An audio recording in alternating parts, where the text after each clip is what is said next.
congratulations sa inyo ni Ryan. Kung pakikwento mo naman sa amin kung kailan at paano mo nalaman ang iyong pagbubuntis.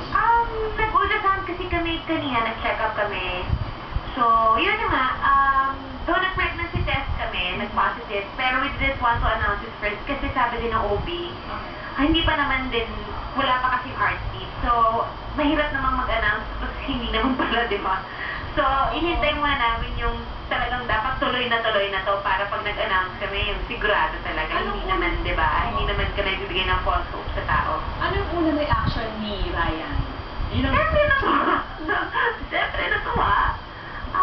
Kasi we've been waiting for this for so long after the wedding, di ba? Pero siguro, timing lang lahat talaga. At least ngayon, mag-1 year kaming kasal. And eto na nga, nabuo na siya. So, na-enjoy na namin yung buhay namin together as husband and wife. So, okay naman. And ano bang gusto nyo? Baby boy or girl? Or may naisip ka na bang pangalan para sa baby? Actually, kahit ano, basta sa totoo naman, di ba, pagka nagbuntis ka na, hindi mo naiisipin yung gender, eh. Basta talaga yung normal size. Actually, importante, paano mo ba pinaghahandaan yung pagiging mommy?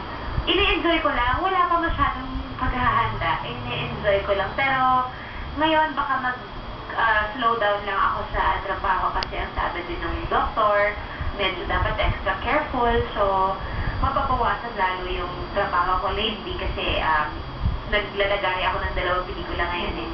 Okay, so konting adjustment sa mga schedule. Pero hindi ka na ba magpupuyat lalo't may mga ginagawa kang movies ngayon? Ha? May ginagawa ka bang pelikula aside from your soap? Paano yung pelikula mo? Yung Sarah movie, yung Under Viva, and then I'm doing another one with Unitel, Ikawang Pag-ibig, with Direct Marilu Diaz-Abaya. So, hopefully, matapos ko sila pareho kasi ayoko naman na may mabitin din akong project, diba? Pero, we're praying na matapos ko yung both movies. Thank you so much, Ludy, ha? Naku, Thank you. masaya kami lahat sa good news. Salamat po sa lahat ng mga nagdasal with us at sa lahat ng mga naghintay sa baby na ito. Maraming salamat po. Finally, ito na siya. Maraming salamat, Julia. Thank you!